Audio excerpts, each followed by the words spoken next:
Hello and welcome to another edition of The Huddle. My name is Chris Guscott, as usual. And as usual, we will be taking you through another set of highlights from the most recent round of Gridiron SA matches. We'll take you around the country to catch up on the scores from all the interstate leagues in our national scoreboard. And we'll be down here at Marion to check out what's been going on with the South City Chiefs.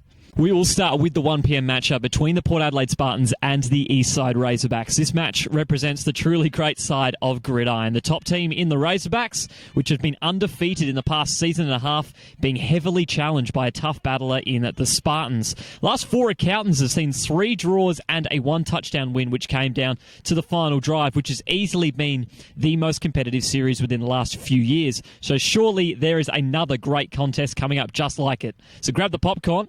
It's going to be a great one. So here we go between the Razorbacks and the Spartans. Been some classic matches between these two over the last few years. Hopefully get to see another one here. We'll start in the first quarter, and we'll start midway through the first quarter. Spartans in a tight spot here, and Dixon will get them out after some great initial blocks. He's going to manage to break into space and pick up a lot of yards here.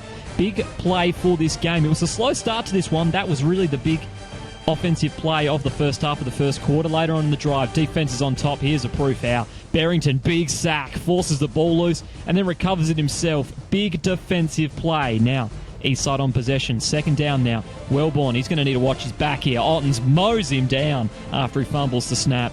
Huge sack. Defensive battle so far in this one. 0-0 here. So we next play on third down and long, and here's a bit of foreshadowing for you. Jake Sutcliffe takes the slant route for the big offensive play for Eastside. Still fourth down, however. And then next play after that. Notice the similarities here. Wellborn takes a quick drop, finds Builder on the slant route, and this time it will result in a touchdown. Eastside open the scoring. 7-0 to the Razorbacks. And kind of blew this one game open pretty quickly. Spartans go 3 and out. Razorbacks building a slow drive, and then this happens out of nowhere. Wellborn finds Sutcliffe. He breaks through on the slant route, and he'll add a touchdown of his own. And surprisingly, this match has gotten out to a 13-point margin without there being any really huge drives outside of the scores. So now the Spartans back on offense. Things are slowly starting to fall apart here. Rolls out to his right, does Hassel, overshoots Trent Allen. Only very happy to oblige is Jonathan Pappas-Tomatis with the interception. Another turnover for the Spartans. And he's not done taking it back. Breaks multiple tacklers, gets a good return. Razorbacks in good field position. A few plays later, and this is one of the catch of the season so far. What concentration. Tips it over from behind his defender. Joss Builder brings in his second touchdown catch. Razorbacks well and truly in control here. 19-0 heading towards halftime. Ensuing possession now. And the Razorbacks defense is holding firm to complement it. Lawrence gets in the backfield, takes away the option, and then takes down Hassel. And then next play, things get worse. Alex Barone is going to make his way into Hassel to get a piece of the action. He tallies up a sack, and suddenly this match is a one-sided affair. We head to the third. Razorbacks starting with possession. Although the ground attack doesn't get a whole lot of mention in this package, it's still working well. Andrew Riley gets the toss play, gets a nice block to avoid Ottens, makes his way over the first down line. That drive would end there. This is a new possession. 3 and out from the Spartans. The passing attack hasn't cooled down at all. There's almost another touchdown from Wellborn to Sutcliffe. Goal line set coming up. 2 plays later. And surely the Razorbacks have sealed the deal now. Builder on the out route. 3 catches for 3 touchdowns. Not a bad day at the office for him. Razorbacks starting to enjoy themselves. 26-0 here in the third. Spartans back on offense, and here's their attack through the air. Hassel stands in the pocket. Nice pass. Finds Kane Rogers for the first down. Good catch to move the chains. So the Spartans building a drive here. A few plays later, and the Razorbacks will bring it to a hold if they are. And there's Barrington again. Second sack of the day. Weaves his way through the line. Eastside is all over this contest. They get possession back again, and here's the icing on the cake. Seems like a weekly occurrence now, doesn't it? Wellborn to Sutcliffe on the go route for the touchdown. This match is on blowout alert. 32-0 late in the third. Sutcliffe had a big day. Razorbacks on offense again. Here's a terrific play from DeFrancesca of the Spartans. Close down the edge well on Matt Simmons. Wraps him up for a big loss. Port Adelaide not quitting in this one, and they get the ball back. And finally, to put some points on the board, Hassel rolls out to his left, flicks the ball to Ottens, turns downfield, and he is not going to be caught. 47-yard touchdown for the Spartans. They make it 7-32. They reclaim some pride, but it's far too little, far too late. Big win for the Eastside Razorbacks, who finally shake off the Port Adelaide Hoodoo to move to 6-0 on the year. After the match, we caught up with linebacker Nick Lawrence. Another comfortable win for you guys. Just seems to be rolling this season. Yeah, I mean, what more can you say? We've just been playing well, so hopefully keep it going. Yeah, absolutely. This was a really comfortable win. You said, what area do you think that your team played best in? Because you only conceded 7 points, also put 32 on the board. What was the strongest area for you guys today? Offense obviously played great. I think defense stepped up. I mean, I'm a defensive player, I'm going to say that.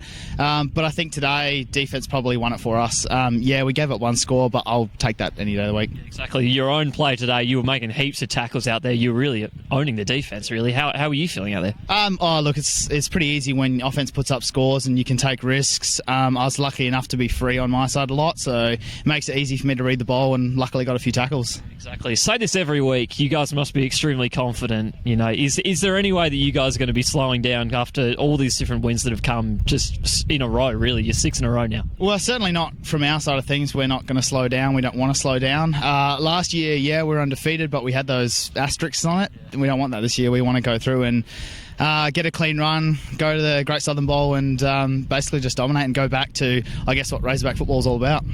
4 p.m. matchup saw the South Sydney Chiefs taking on the Southern District Oilers. Another fascinating match coming up here with two high-scoring offences going head-to-head with a lot on the line. The Oilers are yet to register a win, and they will need to if they're going to have to contend for finals. And what better opportunity than against the Chiefs, who hold that final playoff spot and would be looking to keep up with the top two themselves.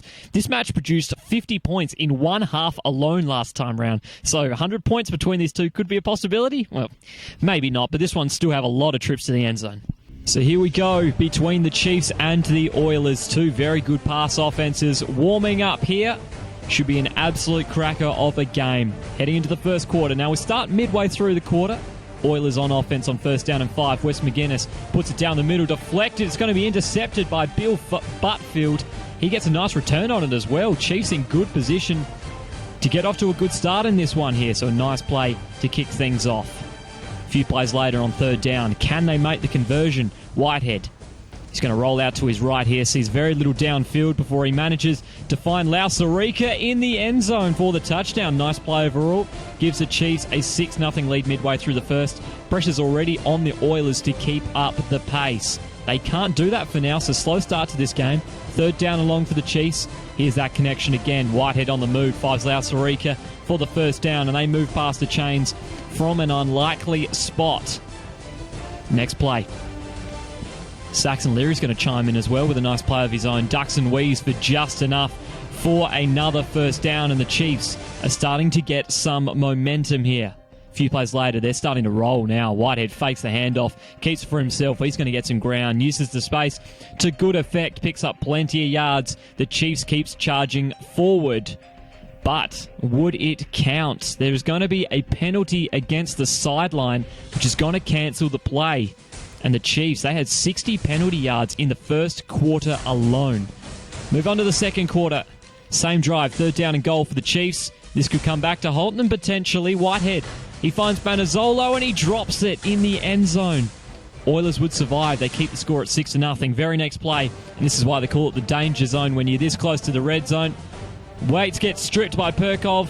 Braza recovers it. Touchdown for the Chiefs. Hard work the Oilers did to hold the Chiefs out goes to waste. It's now 12-0 at the start of the second. The Oilers back on offense.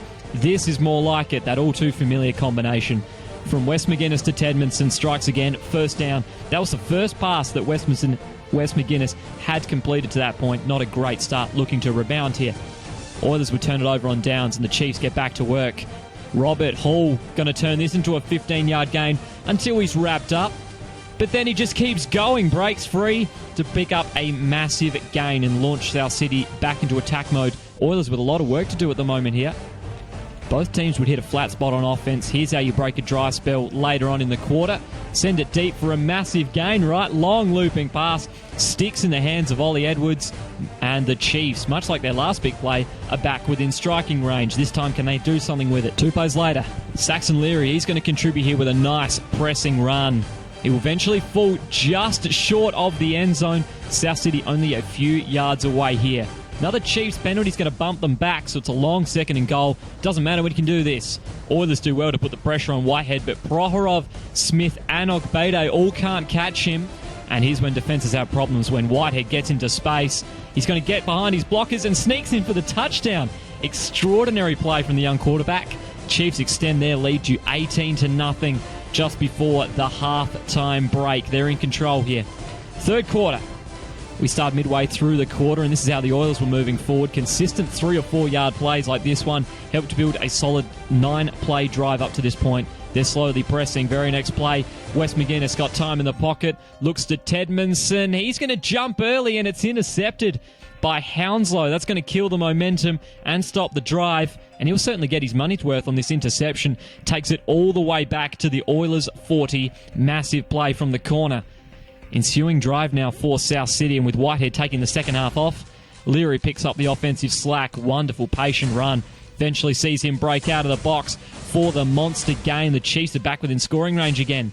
He had 96 yards on the day and was certainly the workhorse who got them moving at times. Now third down and goal. Few good defensive stops from the Oilers, and they will hold firm.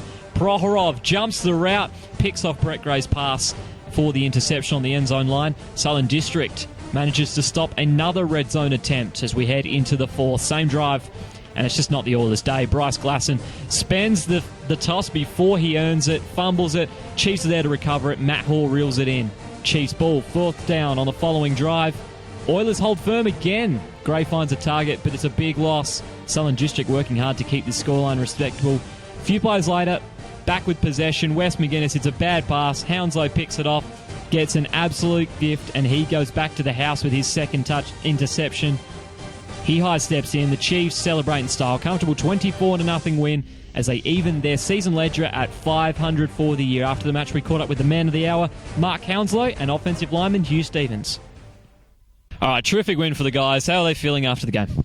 Yeah, it was a good group effort today, and boys put it on offense, defense. Good to get a couple of scores on defense as well. So yeah, it was good coming into the bye.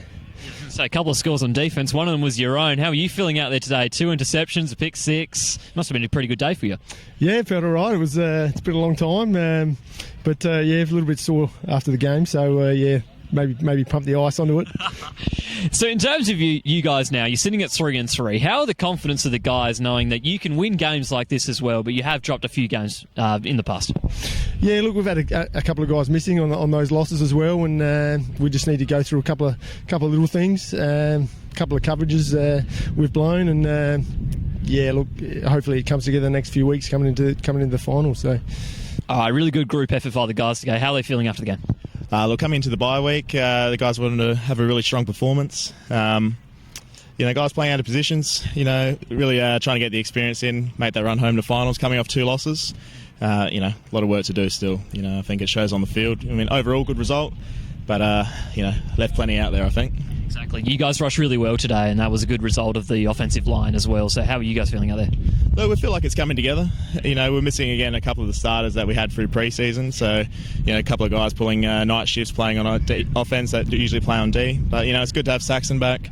We've got some good depth at halfback, so, it gives us variety in the run game. Absolutely. Now, you guys are sitting 3-3 at the moment. How's the confidence of the guys going forward? Look, moving forward, it's week to week. We're coming into the bye now. Need to get everyone healthy, and focus on the next game. It's just looking forward 1 week at a time and take the next game. It is now time for the National Scoreboard, and we will start with the Queensland League this week. And round 14 was the second to last week for the regular season. Important matches for sure. And they were all blowouts. The Wildcats got a gift with a forfeit against the Bruins to help them hold on to third place. The Ravens thrashed the Spartans 40-0 to secure a home first week final, and in the top of the table clash, which could be a potential Sun Bowl preview, the Stingrays dominated the Bears 55-14 to send out a warning shot. Now down to Gridiron, New South Wales, and round 10 gave us some interesting results. The Seahawks kicked off the round with a 40-0 shutout of the Cobras. The Pirates fought past the Predators 22-8. The big top of the table clash saw the Sydney University Lions thrash UTS 40-19. The Raiders, they scraped past the Rebels, and Wollongong defeated the Sharks. Finally, we head over to Western Australia to catch up on round 5 of the Gridiron West season. The 3 big shutouts this week week. The Saints continue to roll with a 38-0 win over the Steelers. The Vipers thrashed the Wolverines 44-0, and the Blitz cruised to a 24-0 win over the Broncos in the Perth Derby, and that is your national scoreboard. It is Huddle Spotlight time, and we managed to reel in someone from behind us here at Marion to talk about the season so far for the South Sydney Chiefs and is what is to come. All right, Coach, 3-3 start to the season. Which are you taking out of this one, the 3 wins or the 3 losses? What means more at the moment? Look, as I said in pre-season, I don't care about scoreboard. I don't care about where we are on the ladder. It's about we're getting better. And we're showing progress as we go. So you've had things like injuries, but that's why you have a squad of players. We deal with that. Next man up. But it's about, we've got this bye week. We're here to work. I'm not worried about 3-3. I don't care if we're 6-0. We're still here to work. Same thing. Absolutely. Now, in terms of Simon Whitehead's development this year, have you seen him come along? I mean, only had a half season last year, but now he's kind of really getting the rhythm going. How you feel he's going in this offense? He's a very good player. He's a very good young player. Obviously, he's been coached by, a lot of people in his Australia camps. Cody Hawkins being his latest love affair. But no, he's a good player. He works hard. He does his film study. We communicate very well together, even during a game. And he gets the game. He's a smart kid, and he's one of the toughest players I've seen, as you saw in there. He takes a lot of hits, but he still steps down there, looks down the gun barrel.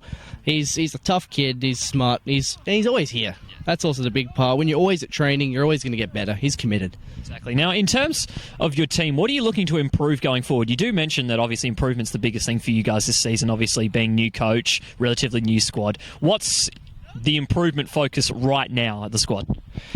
Obviously, we just got to be consistent. That's what it comes down to. You've seen our season. We drop too many balls. Defense, be nice to get some more pass rush, some more turnovers, more consistent play there. Getting guys back always helps. Offense, sustaining blocks, cutting down the penalties. I mean, the past few games, it's been ridiculous, the amount of penalties we've had.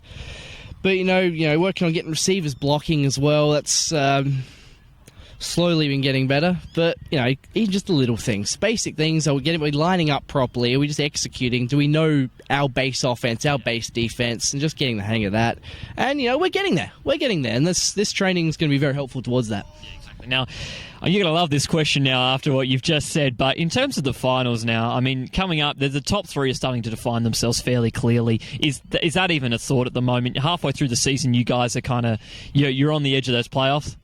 Top 3 is already decided. We know that. That's but look, at the moment, we're worried about getting ready for the Spartans. Saw last season what happened. First game, just like before, it was a shutout. But again, Spartans came back to beat the Chiefs last year. We've got to make sure it doesn't happen again. We've got to worry. We've got to take it a game at a time. As you've said, the top 3 is decided. But my worry now is the Spartans. Thank you very much for joining me from Marion this episode of The Huddle. If you need your fix of Gridiron SA news and articles, check out Ozsport's online network for everything around the league. Until next time, catch you around.